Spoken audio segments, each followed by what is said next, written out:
Hello students, कैसे हैं आप सब। हमने इस चैप्टर के पिछले वीडियो में हमने एलिमेंट्स की प्रॉपर्टीज के बारे में डिस्कस किया था, ब्लॉक्स के बारे में डिस्कस किया था। जैसे एस ब्लॉक में क्या प्रॉपर्टीज होती हैं, पी ब्लॉक में एलिमेंट्स की क्या प्रॉपर्टीज होती हैं, एफ ब्लॉक में क्या होती हैं, डी ब्लॉक में क्या होती हैं, कौन कौन से एलिमेंट्स होते हैं, हम किन को पीरियड और ग्रुप्स कहते हैं। ये सारी टेक्निकल बातें जो एक मॉडर्न पीरियोडिक टेबल में होती हैं, उनके साथ साथ हमने मैंडलीव की ड्रॉबैक्स, मैंडलीव की एडवांटेजेस, ये सब डिस्कस किए। आज जो इस टॉपिक में हम डिस्कस करने जा रहे हैं वो है trends, periodic trends in periodic table.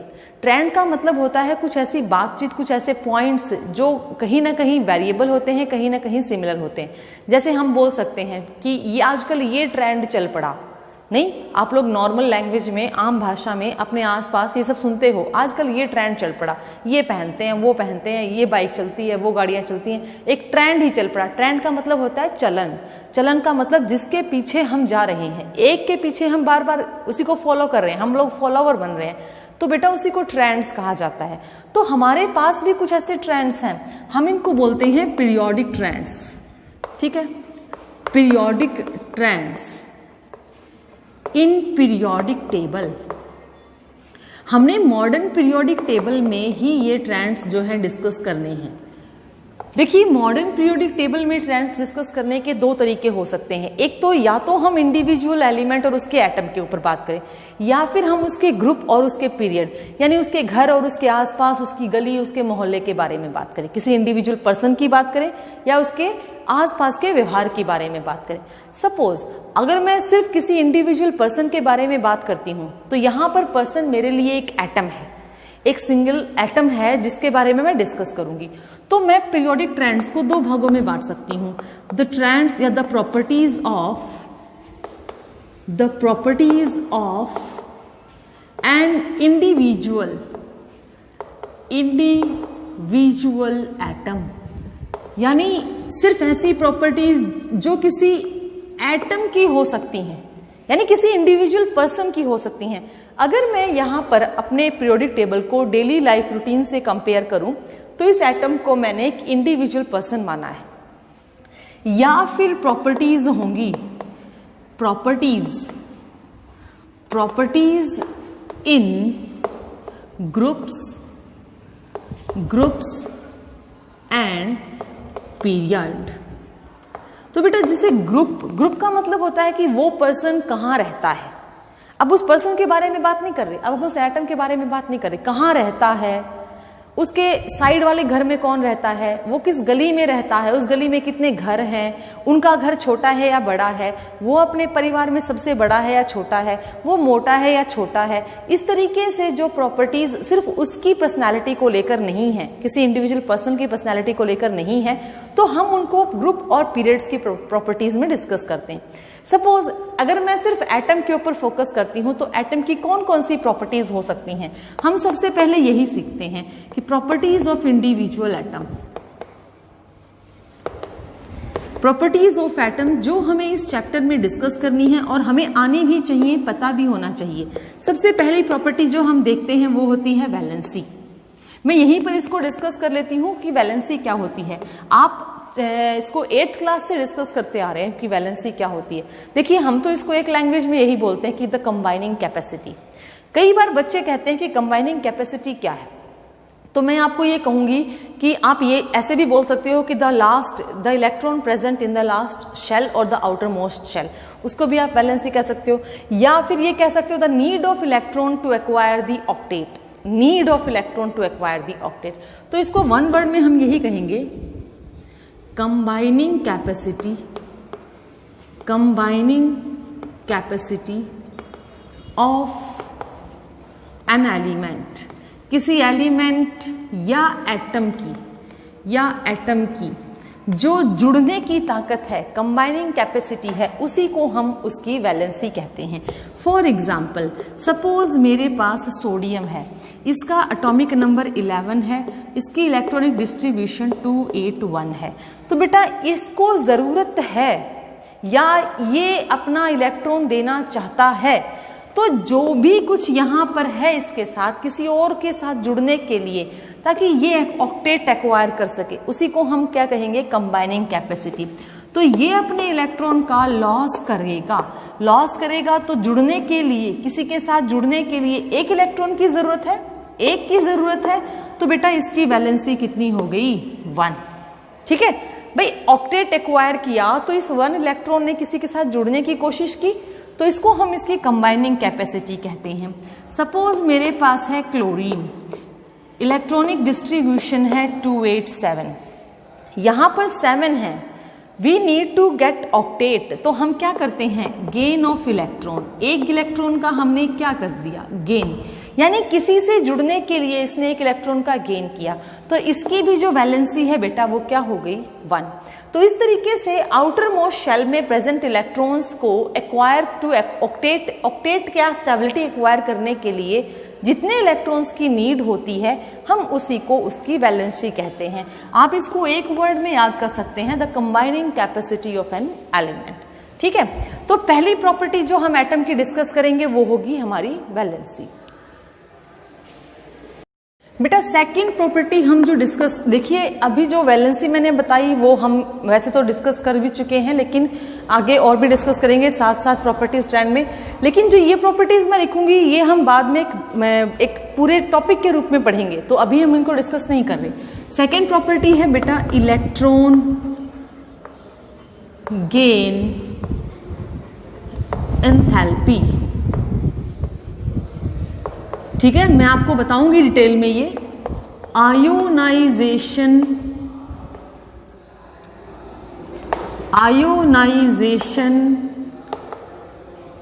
Energy, ठीक है, डिटेल में करने वाले हैं हम इनको। नंबर 4 पे है इलेक्ट्रोनेगेटिविटी,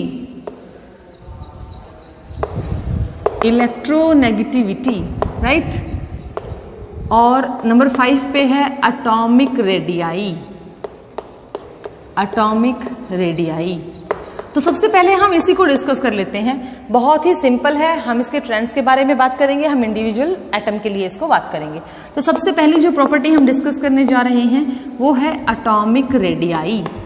आप इसको कंसीडर कर सकते हो एटॉमिक साइज से, यानी कि आप अगर एटॉमिक रेडियाई नहीं कहना चाहते हो तो आप इसको एटॉमिक साइज भी कह सकते हो। साइज का मतलब रेडियस से ही है, रेडियस ही हमें बताएगा कि हमारे एटम का साइज कितना है, क्योंकि हमने एटम को क्या एज्यूम किया है? हमने एटम को स्फीयर एज्यूम किया है। ये बात ध्यान करके चलिएगा। ये आपका सेंटर है, ये आपकी आउटर मोस्ट शेल है, यहाँ से यहाँ तक का जो डिस्टेंस हम कवर कर रहे हैं इसी को हम रेडियस कह रहे हैं। हमारे एटम में इस पोर्शन को हमने न्यूक्लियस का नाम दिया है, ठीक है, और इस पोर्शन को हमने आउटर मोस्ट शेल का नाम दिया है, आउटर मोस्ट शेल। बेटा सेकंड चैप्टर में हमने एक बात और पढ़ी थी कि आउटर मोस्ट शेल में finding of electron probability, finding of electron maximum होते हैं, क्योंकि प्रोबेबिलिटी जो कहती है वो कहती है कि इलेक्ट्रॉन ज्यादा से ज्यादा आउटर मोस्ट शेल में ही पाए जाएंगे। तो एटॉमिक रेडियाई क्या है? अब देखो एटॉमिक रेडियाई, एटम का रेडियस, उसी को तो एटॉमिक रेडियाई कहेंगे। It is the distance between the nucleus of an atom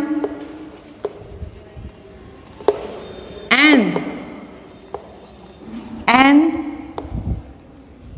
the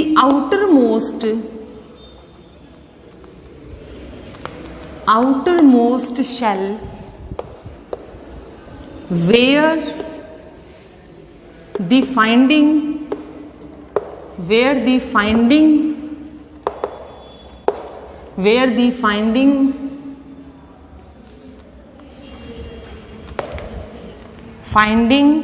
of electron is maximum।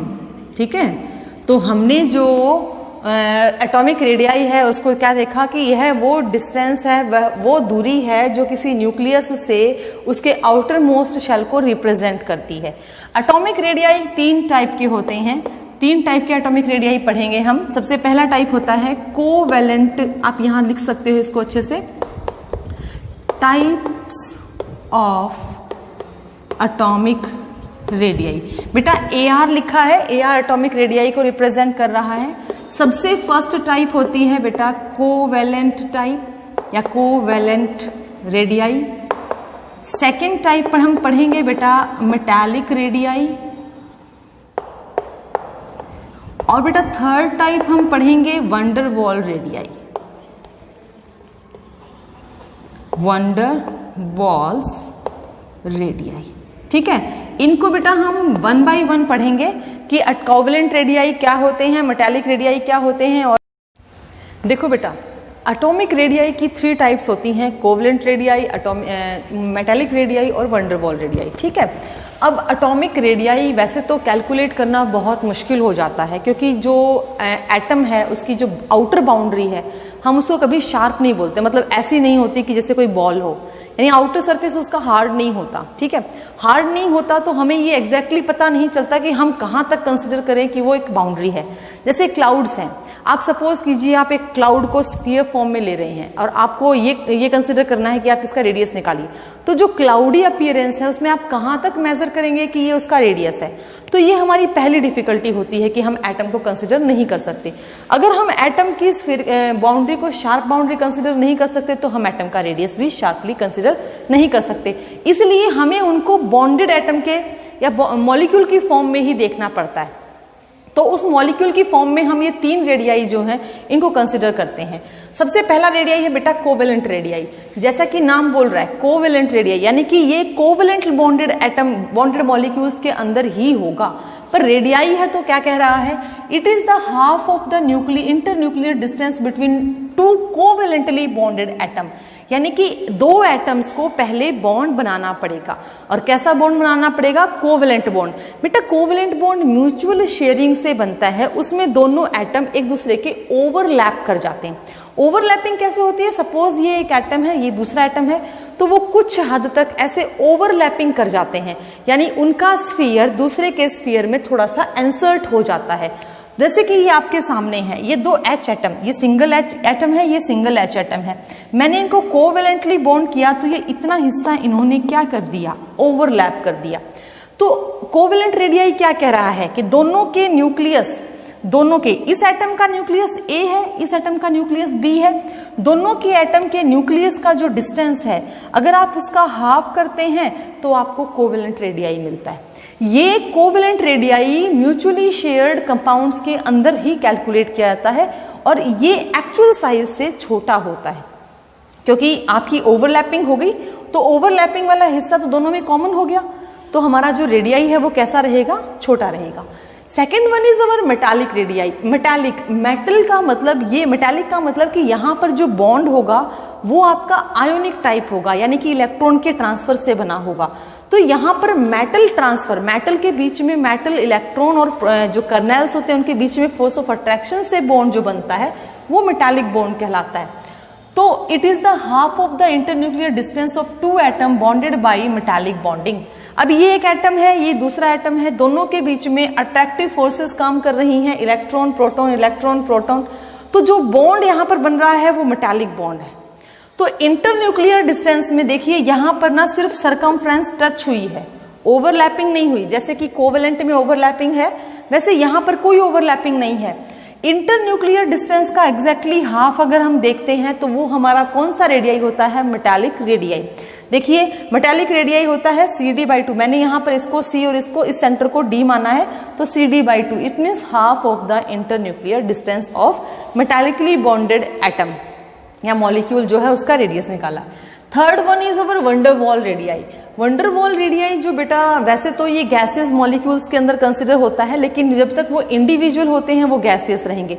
अब गैसियस रहेंगे तो रेडियस कैसे कैलकुलेट करेंगे, तो हम इन नॉन बॉन्डेड एटम्स को सॉलिड स्टेट में कंसिडर करते हैं। व्हेन 2 नॉन बॉन्डेड एटम्स और 2 adjacent atom of bonded molecule, देखिए बात कह रहा है एडजेसेंट, यानी कि बिल्कुल साथ वाला, पड़ोस वाला, ये नहीं कि दूर से। जब 2 गुब्बारे हवा में उड़ रहे हों, जो 2 गुब्बारे बिल्कुल पास पास होंगे, हम उनके बीच का रेडियस कैलकुलेट कर सकते हैं। ये नहीं कि एक गुब्बारा यहाँ है और एक वहां पर है तो हम उनके बीच का, हवा में है लेकिन गुब्बारे का सरफेस क्या है, सॉलिड। तो सॉलिड कंसिडर किए गए सरफेस से ही हम वंडरवॉल रेडियाई कैलकुलेट कर सकते हैं। नॉन बॉन्डेड, देखिए दोनों एटम बॉन्डिंग नहीं कर रहे, यानी कि इन्होंने आपस में बॉन्ड नहीं बनाया। ऐसी स्थिति में इनके न्यूक्लियस का जो डिस्टेंस है, इनके दोनों के न्यूक्लियस के बीच में जो डिस्टेंस है वो है E से F, EF। तो EF का हाफ इन दो नॉन बॉन्डेड एटम्स का क्या कहलाएगा? Wonder wall radii. देखिए स्पेस थोड़ा सा ज्यादा होता जा रहा है, इसमें ओवरलैपिंग थी, इसमें हमने सिर्फ सरकमफ्रेंस को टच किया, इसमें हम अपार्ट हो गए। अपार्ट हो गए तो इन तीनों के केस में कौन सा रेडियाई बड़ा है? इन तीनों के केस में कौन सा रेडियाई बड़ा है? रेडियाई है वंडर वॉल का बड़ा, फिर छोटा है मेटालिक, और सबसे छोटा रेडियाई कौन सा होता है? कोवेलेंट। आप ये ऐसे मान के भी चलिए, सबसे बड़ा और फिर ये सबसे छोटा रेडियाई किसका रहेगा? Covalent radii. अब molecule is neighbouring ring compound exhibit the radius termed as van der Waals. लेकिन अगर ये तो नॉन बॉन्डेड एटम है, लेकिन अगर कोई मॉलिक्यूल भी है तो उसमें, जैसे ये कोवेलेंट मॉलिक्यूल है, ये भी कोवेलेंट मॉलिक्यूल है, तो बिल्कुल साथ वाले एटम, देखिए स्पेस रहना चाहिए बीच में, ओवरलैपिंग ना हो ना टच हो, तो साथ वाले एटम्स दोनों के बीच के न्यूक्लियस का जो डिस्टेंस, दोनों के न्यूक्लियस के बीच में अगर हम हाफ करते हैं, तब हमें ऐसे दो एडजेसेंट मॉलिक्यूल्स के बीच में भी वंडर वॉल रेडियाई मिल सकता है। तो वंडर वॉल रेडियाई हमारा सबसे बड़ा रेडियाई होता है, उससे कम होता है हमारा मेटालिक रेडियाई, और सबसे कम होता है कोवेलेंट रेडियाई, क्योंकि कोवेलेंट रेडियाई ओवरलैपिंग से बनता है। जैसे बेटा एटॉमिक रेडियाई है, वैसे ही आयोनिक रेडियाई है। आयोनिक रेडियाई कैसे हुआ? जैसे एटम जब अपने इलेक्ट्रॉन का लॉस करता है, आइसोलेटेड गैसियस एटम से वो आयन में कन्वर्ट हो जाता है, तब हम उस वक्त जो रेडियाई देखेंगे, अब वो एटॉमिक रेडियाई ना रहकर आयोनिक रेडियाई हो गया है। वही बिल्कुल भी इंटर न्यूक्लियर डिस्टेंस, जो सेंटर ऑफ न्यूक्लियस है उससे उसके इलेक्ट्रॉनिक क्लाउड के डिस्टेंस को ही हम आयोनिक रेडियाई कहेंगे। आयोनिक रेडियाई दो प्रकार के हो सकते हैं, कैटायन का रेडियाई हो सकता है, कैटायन एंड एनायन का रेडियाई हो सकता है। लेकिन बेटा हम दोनों को अगर इकट्ठे देखते हैं तो हमारे पास कैटायन और एनायन एक कंपाउंड में प्रेजेंट होंगे, तो उस पर कोई चार्ज नहीं होगा। उस वक्त हम क्या करते हैं? हम इनका सम लेते हैं, sum of the internuclear distance, sum of the internuclear distance, हम इनके बीच का सम लेते हैं, तो हमें उस मॉलिक्यूल का जो है क्या मालूम चल जाता है? रेडियाई। जैसे फॉर एग्जांपल मेरे पास NaCl है, NaCl क्रिस्टल की फॉर्म में है, तो मुझे यहाँ पर कैटायन का जो है रेडियाई मिला है। कैटायन का रेडियाई जो है बेटा 95 पिकोमीटर मिला हुआ है, और मुझसे बोला गया है कि आप एनायन का रेडियाई निकालिए, जबकि NaCl का जो टोटल जो आपका रेडियस है, जो साइज है, वो है बेटा 276 पिकोमीटर। तो आपको कैसे निकालना है? देखिए NaCl यानी कि एक कैटायन होगा एक एनायन होगा, जब दोनों जुड़े होंगे तभी तो NaCl बना होगा। तो अगर इंडिविजुअली हमें उनके कैटायन एनायन का साइज जानना है, तो हमारे पास तो टोटल मॉलिक्यूल का साइज है, तो हम क्या करते हैं? Na positive plus Cl negative is equal to NaCl। तो इस तरीके से हम जो है किसी भी एनायन या कैटायन का साइज जान सकते हैं। तो 95 plus Cl negative equals to 276, right. तो हमें Cl नेगेटिव का जानना है, 276 माइनस 95, तो हमारे पास क्या रहा? देखिए 17 आउट ऑफ 81 पिकोमीटर।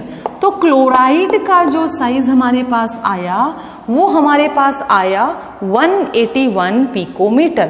तो आपको अगर कोई मतलब किसी बिना चार्ज वाले मॉलिक्यूल में से किसी आयन का चार्ज या आयन का साइज जानना है, आयन का यानी कि कैटायन या एनायन का साइज जानना है, तो इन दोनों में से किसी एक का पता होना जरूरी है। और अगर हम sum of the internuclear distance of both the ion देखते हैं, तो हमें उस मॉलिक्यूल का साइज मिल जाए। अगर मैं इन दोनों को प्लस कर दूंगी तो मुझे इस मॉलिक्यूल का जो है रेडियाई मिल जाएगा। ठीक है, एक तो ये तरीका है। दूसरा जो इंपॉर्टेंट बात है कि कैटायन और एनायन हम कैसे देखेंगे। कैटायन और एनायन भी हम देखते हैं।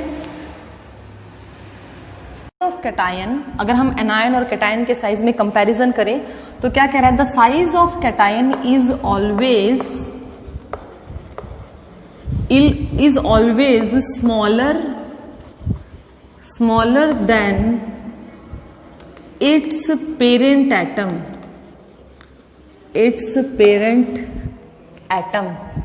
कह रहे हैं कि किसी भी कैटायन का साइज उसके पेरेंट यानी कि आइसोलेटेड एटम के साइज से छोटा होता है।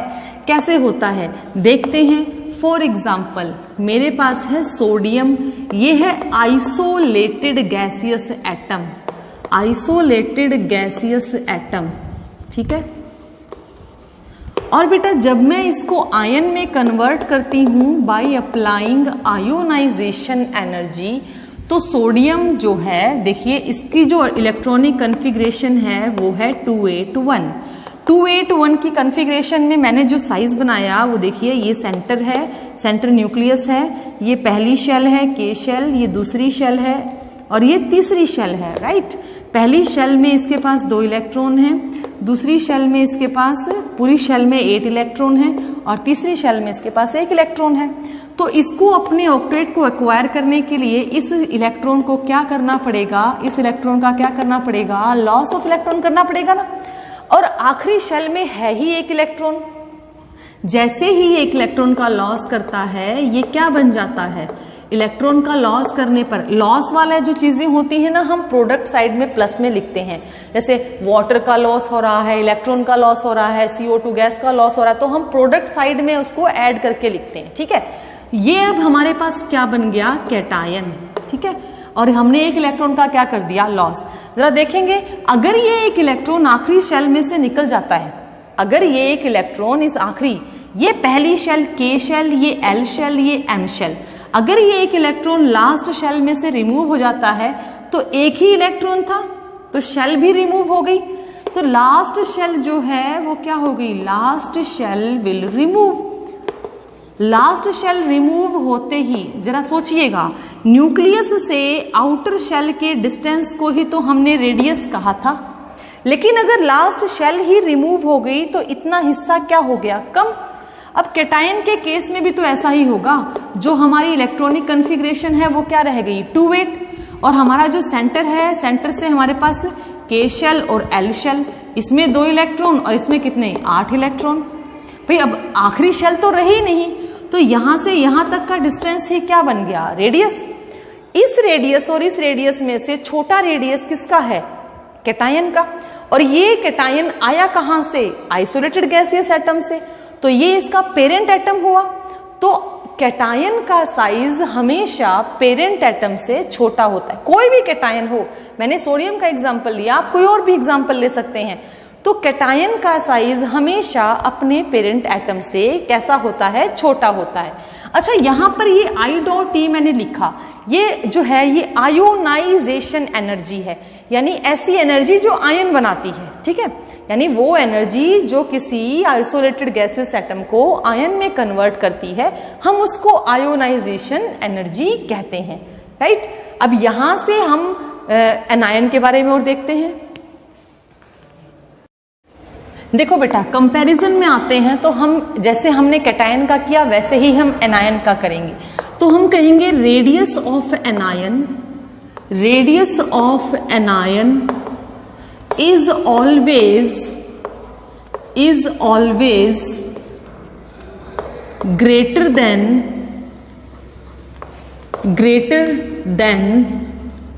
its parent atom, its parent atom। जैसे कैटायन में साइज छोटा हुआ था वैसे ही एनायन में जो साइज है वो बड़ा होगा। देखिए, कैटायन में साइज छोटा होने के 2 कारण हो गए। एक तो इलेक्ट्रॉन कम होने से न्यूक्लियस पर चार्ज बढ़ गया, ठीक है, तो उसको हम बोलते हैं इफेक्टिव न्यूक्लियर चार्ज का इंक्रीज होना। दूसरा, शेल कम हो गई, शेल कम हो गई तो हमारे पास साइज क्या हो गया, छोटा, साइज हो गया कॉन्ट्रैक्ट, ठीक है। 2 कारण थे। तो एनायन के केस में भी ऐसा ही कुछ होगा। फॉर एग्जाम्पल हम देखते हैं, मान लीजिए मैंने क्लोरीन कोई एटम लिया जिसको मैं एनायन में कन्वर्ट करना चाहती हूँ। ये एक आइसोलेटेड गैसियस एटम है, आइसोलेटेड गैसियस एटम है।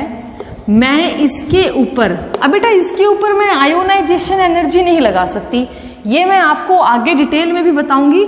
जब मैं किसी नॉन मेटल को एनायन में कन्वर्ट करती हूं तो मेरे पास बेटा इलेक्ट्रॉन गेन एनर्जी या एंथैल्पी लगती है, ठीक है, इलेक्ट्रॉन गेन एंथैल्पी लगती है, क्योंकि मुझे आयन में जरूर कन्वर्ट करना है लेकिन मुझे रिमूवल नहीं करना, मुझे एडिशन करना है। मैंने यहाँ पर इसकी इलेक्ट्रॉनिक डिस्ट्रीब्यूशन देखी 287, तो आई नीड 1 इलेक्ट्रॉन, मुझे एक इलेक्ट्रॉन की क्या है यहाँ पर नीड है, ताकि मैं क्या कर सकूं, ऑक्टेट कंप्लीट कर सकूं।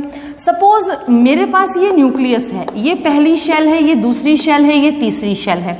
पहली शेल में 2 इलेक्ट्रॉन, दूसरी शेल में मेरे पास 8 इलेक्ट्रॉन, तीसरी शेल में मेरे पास 7 इलेक्ट्रॉन। मुझे एक इलेक्ट्रॉन और इसी शेल में इंसर्ट करना है, KLM। मुझे ये वाला इलेक्ट्रॉन जो बाहर से आएगा इस M शेल में डालना है। M शेल में ऑलरेडी 7 इलेक्ट्रॉन हैं।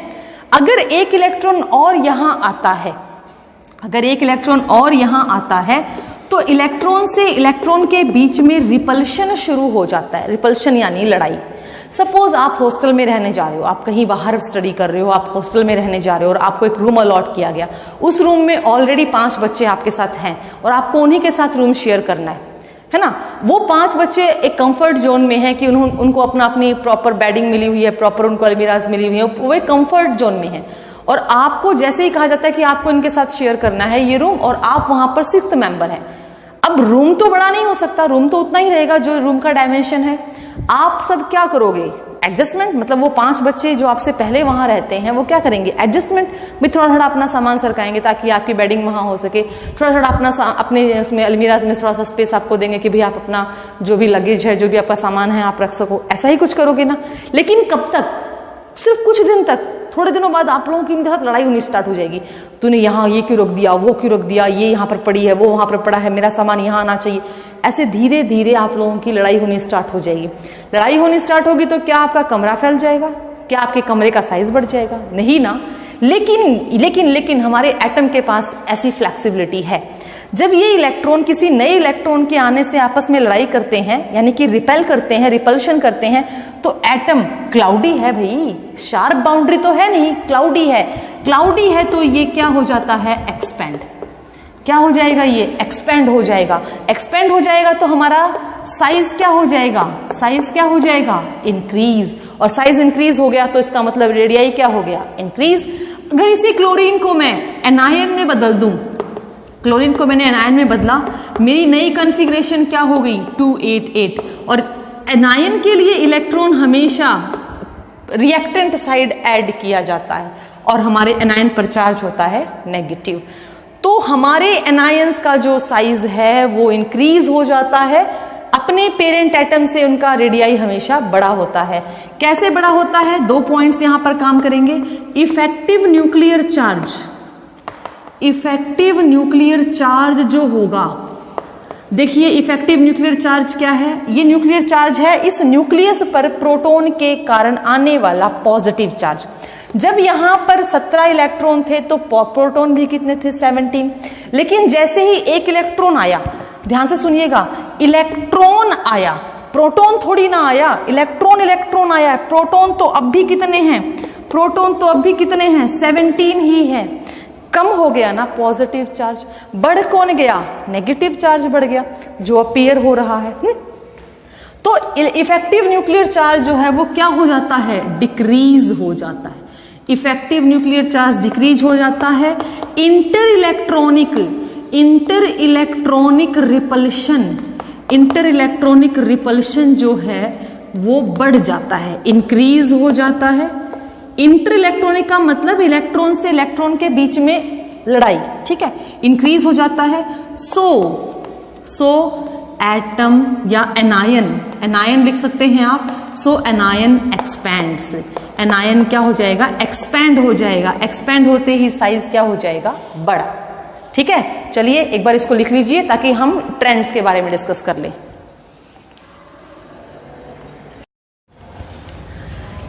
चलिए अब देखते हैं कि हमारे एटॉमिक रेडियाई का असर हमारी ग्रुप पे और हमारे पीरियड पे क्या फर्क पड़ता है। ठीक है, हम सबसे पहले ग्रुप के बारे में डिस्कस करते हैं। मैंने फर्स्ट ग्रुप को लिया है, lithium, sodium, potassium, rubidium, caesium, francium.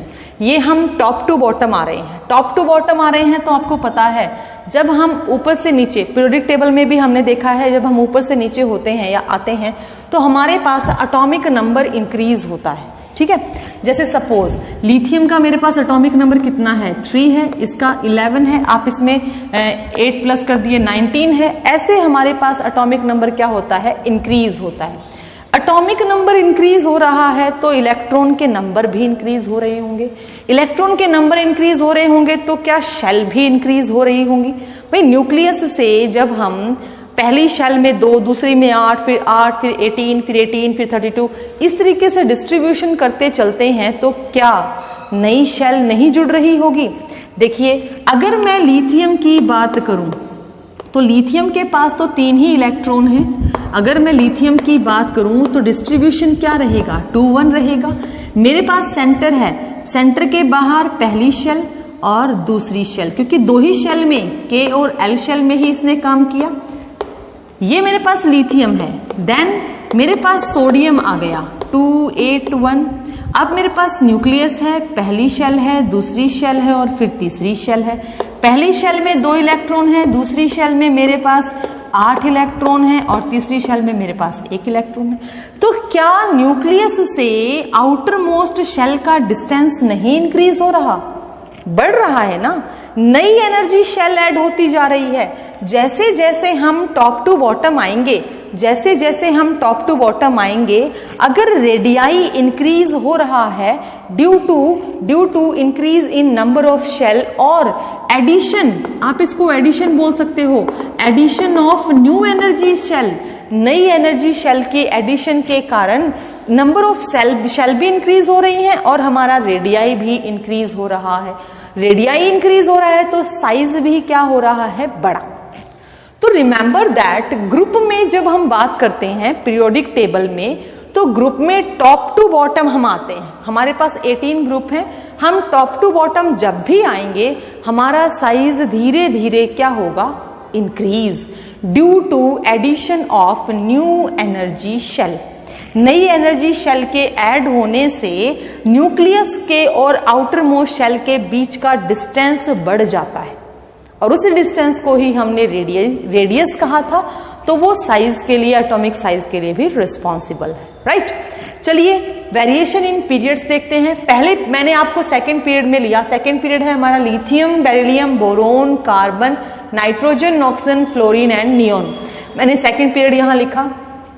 वैसे तो सेकेंड पीरियड में हमारा एटॉमिक नंबर भी बढ़ रहा है। देखिए लिथियम हमारे पास 3 है, बेरिलियम 4 है, बोरोन 5, 6, 7, 8, 9 एंड 10, ठीक है। लेकिन ट्रेंड्स कहते हैं कि अगर आप पीरियड में चलते हैं तो हैलोजन्स का साइज सबसे छोटा होना चाहिए, ऐसा ट्रेंड्स कहते हैं। लेकिन हैलोजन से भी छोटा साइज हमारे नाइट्रोजन का है, ये मैं आपको बताऊंगी अभी। ट्रेंड के अकॉर्डिंग, अगर जर्नल ट्रेंड के, जर्नल चलन के अकॉर्डिंग मैं बात करूं तो हमारे पीरियड में सबसे छोटा साइज हैलोजन्स का होना चाहिए। हैलोजन्स का क्यों होना चाहिए ये भी हम अभी देखेंगे। हैलोजन्स के बाद हमारे पास छोटा साइज होगा नाइट्रोजन, लेकिन नाइट्रोजन का इस पीरियड में सबसे छोटा साइज होता है। कैसे होता है, देखिए पहला पॉइंट, अगर इलेक्ट्रॉन इंक्रीज हो रहे हैं तो इलेक्ट्रॉन कहाँ जा रहे हैं, क्या कोई नई शेल बना रहे हैं, नहीं बना रहे। देखिए लिथियम एटॉमिक नंबर 2 डिस्ट्रीब्यूशन हो गया, ये सेंटर है, ये पहली शेल है, ये दूसरी शेल है, राइट। अब लिथियम के बाद मैंने लिया बेरिलियम। आप इसको ध्यान से देखिए कि मैं क्या कर रही हूं, आपको कुछ चेंजेस नजर आएंगे। मेरा एटॉमिक नंबर है 4, 2, 2। मैंने न्यूक्लियस लिया, पहली शेल ली, दूसरी शेल ली, पहली में 2 इलेक्ट्रॉन, दूसरी में भी 2 इलेक्ट्रॉन। फिर मैंने लिया बोरोन, एटॉमिक नंबर 5, 2, 3। न्यूक्लियस लिया, पहली शेल ली, दूसरी शेल ली, पहली में 2 इलेक्ट्रॉन, दूसरी में 3 इलेक्ट्रॉन। फिर मैंने लिया कार्बन, कार्बन का एटॉमिक नंबर 6, 2, 4। पहली शेल ली, दूसरी शेल ली, पहली में 2, दूसरी में 4 इलेक्ट्रॉन। आपने ये 4 एग्जाम्पल देखे, इन चारों एग्जाम्पल्स में आपको क्या अलग दिखा। देखिए इलेक्ट्रॉन का नंबर बढ़ रहा है, एटॉमिक नंबर भी बढ़ रहा है, लेकिन जैसे ग्रुप में शेल बढ़ रही थी, ऐड हो रही थी, वैसे यहां पर तो शेल ऐड हो ही नहीं रही। यहां पर इलेक्ट्रॉन उसी शेल में एंटर हो रहा है जो लास्ट शेल है, जैसे के और एल। अगला इलेक्ट्रॉन एल शेल में ही ऐड हो रहा है, इसमें भी, इसमें भी, इसमें भी, इसमें भी, सब में ही ऐड होगा। तो अगर इलेक्ट्रॉन ऐड हो रहा है तो प्रोटॉन भी तो बढ़ेगा। बराबर चल रहे हैं ना, एटॉमिक नंबर है तो इलेक्ट्रॉन प्रोटॉन दोनों सेम होंगे, तो इलेक्ट्रॉन और प्रोटॉन दोनों यहाँ पर इक्वली बढ़ रहे होंगे। जितने इलेक्ट्रॉन ऐड होते जा रहे हैं उतने ही प्रोटॉन ऐड होते जा रहे हैं। बिल्कुल सही बात है। जैसे जैसे आप इस तरफ जाते जाएंगे आपके पास सब शेल में इलेक्ट्रॉन इंक्रीज होंगे। न्यूक्लियस के नजदीक होने के कारण न्यूक्लियस उनको ज्यादा अच्छे से होल्ड कर पाएगा। नजदीक है ना, इलेक्ट्रॉन इंक्रीज हो रहे हैं लेकिन इलेक्ट्रॉन के न्यूक्लियस के होल्ड में है वो इलेक्ट्रॉन, नेगेटिव चार्ज है लेकिन न्यूक्लियस अच्छे से उनको होल्ड कर पा रहा है, तो न्यूक्लियस उनको अच्छे से होल्ड कर पाएगा। बिल्कुल ऐसे। तो जितना अच्छा उसका होल्ड होगा उतना कॉन्ट्रैक्शन होगा, कॉन्ट्रैक्शन होगा तो साइज ऐसे ऐसे चलते चलते यानी कि लेफ्ट टू राइट साइज क्या होने लग जाएगा, डिक्रीज। ठीक है। लेकिन जैसे ही हम नाइट्रोजन के पास आते हैं, नाइट्रोजन के लिए होता है बेटा, जैसे नाइट्रोजन का एटॉमिक नंबर है 7, इसको हम इलेक्ट्रॉनिक कॉन्फ़िगरेशन में लिखते हैं 1s2 2s2 और 2p3। कह रहे हैं कि नाइट्रोजन के p ऑर्बिटल में सारे सिंगली फिल्ड इलेक्ट्रॉन है। ठीक है, सारे सिंगली फिल्ड इलेक्ट्रॉन है, इसको हम बोलते हैं हाफ फिल्ड। ये हाफ फिल्ड हो गया, हाफ फिल्ड हो गया, स्टेबल है, कॉन्ट्रैक्शन पूरा है, पूरा कॉन्ट्रैक्शन है, तो ये एटम का साइज भी छोटा हो गया। लेकिन जैसे ही हम ऑक्सीजन पे एंटर करते हैं, जैसे ही हम ऑक्सीजन पे एंटर करते हैं 1s2 2s2 और 2p4, इसके p ऑर्बिटल में बेटा एक इलेक्ट्रॉन ज्यादा हो गया, एक कमरे में 2 इलेक्ट्रॉन आ गए, एक सबशेल में 2 इलेक्ट्रॉन ने एंटर कर लिया, इन दोनों के बीच में रिपल्शन शुरू हो जाएगा। फिर वही वाली बात, जब इलेक्ट्रॉन से इलेक्ट्रॉन का रिपल्शन होता है तो क्या होता है, तब एक्सपेंड होता है। ठीक है ना। तो जैसे नाइट्रोजन का कॉन्ट्रैक्शन हो रहा था, वैसे ही अगर ऑक्सीजन में इलेक्ट्रॉन एंटर करता है तो एक ही सब ऑर्बिटल में होने के कारण उनके बीच में क्या होगा, रिपल्शन। रिपल्शन होगा तो वो एक दूसरे को क्या करेंगे, रिपेल करेंगे, तो एक्सपेंड होगा। तो हमारा जो साइज है ऑक्सीजन का वो थोड़ा सा बढ़ जाएगा। लेकिन जैसे ही अगला इलेक्ट्रॉन आता है फ्लोरीन के लिए, फ्लोरीन के लिए अगला इलेक्ट्रॉन आता है, तो उसके लिए भी तो यही कहानी होनी चाहिए थी, 2-2 इलेक्ट्रॉन हमारे फ्लोरीन में प्रेजेंट हैं। लेकिन यहां पर एक सबसे खास बात क्या हुई कि इन दोनों के रिपल्शन को न्यूक्लियर चार्ज ने काबू कर लिया। भाई यहां पर न्यूक्लियर चार्ज +9 हो गया तो रिपल्शन को कंट्रोल कर लिया कि नहीं, आपको इसी सब ऑर्बिटल में रहना है, रहना है, रहना है। तो उन्होंने रिपल्शन को कंट्रोल कर लिया, तो न्यूक्लियर चार्ज का होल्ड हो गया, न्यूक्लियस फिर अपनी तरफ उनको ज्यादा अच्छे से खींचने लग गया। यहां पर बेटा कुल मिला के आपको 2 ही बातें करनी है, आपको 2 बातों पे ही ध्यान देना है। एक तो इंटर न्यूक्लियर डिस्टेंस या इंटर न्यूक्लियर, या यूं बोल सकते हो कि इफेक्टिव न्यूक्लियर चार्ज, आप ऐसा बोल सकते हो कि यहाँ पर इफेक्टिव न्यूक्लियर चार्ज भी एक प्रॉपर्टी है जो साइज को डिपेंड करवा रही है। दूसरा यहाँ पर प्रॉपर्टी है बेटा इंटर इलेक्ट्रॉनिक रिपल्शन। ये 2 प्रॉपर्टीज यहाँ पर काम करेंगी। नाइट्रोजन के केस में न्यूक्लियर चार्ज काम कर रहा है, ठीक है, इफेक्टिव न्यूक्लियर चार्ज ज्यादा है तो साइज छोटा है। ऑक्सीजन के केस में इंटर इलेक्ट्रॉनिक रिपल्शन काम कर रहा है, यानी कि वो ज्यादा बड़ा हो गया तो वहां पर साइज थोड़ा सा बढ़ गया। फ्लोरीन के केस में फिर से इफेक्टिव न्यूक्लियर चार्ज बढ़ गया तो साइज फिर से छोटा हो गया। फिर नियोन के केस में फिर से इंटर इलेक्ट्रॉनिक रिपल्शन बढ़ गया, साइज फिर से बड़ा हो गया। तो ऐसे हम क्या करते हैं, ऐसे इस प्रकार से हम ट्रेंड्स को थोड़ा सा घुमा कर भी पढ़ते हैं। कई बार क्वेश्चन आपके सामने आ जाता है कि why nitrogen have smaller size और in general trend oxygen have larger size than fluorine again have smaller size than neon and so on, ऐसा पूछ लिया जाता है जनरल ट्रेंड्स में भी। तो ये जनरल ट्रेंड्स का आपका सीधा सीधा सपाट सा जवाब है।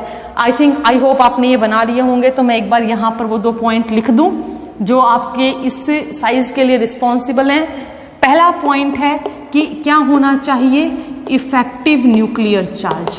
ठीक है, जहां कहीं पर इफेक्टिव न्यूक्लियर चार्ज काम करेगा वहां पर साइज क्या होगा, it is responsible for small size. आप जिस भी साइज को छोटा देख रहे हैं वो किसकी रिस्पॉन्सिबिलिटी है, इफेक्टिव न्यूक्लियर चार्ज की। दूसरा है इंटर इलेक्ट्रॉनिक इलेक्ट्रॉनिक रिपल्शन।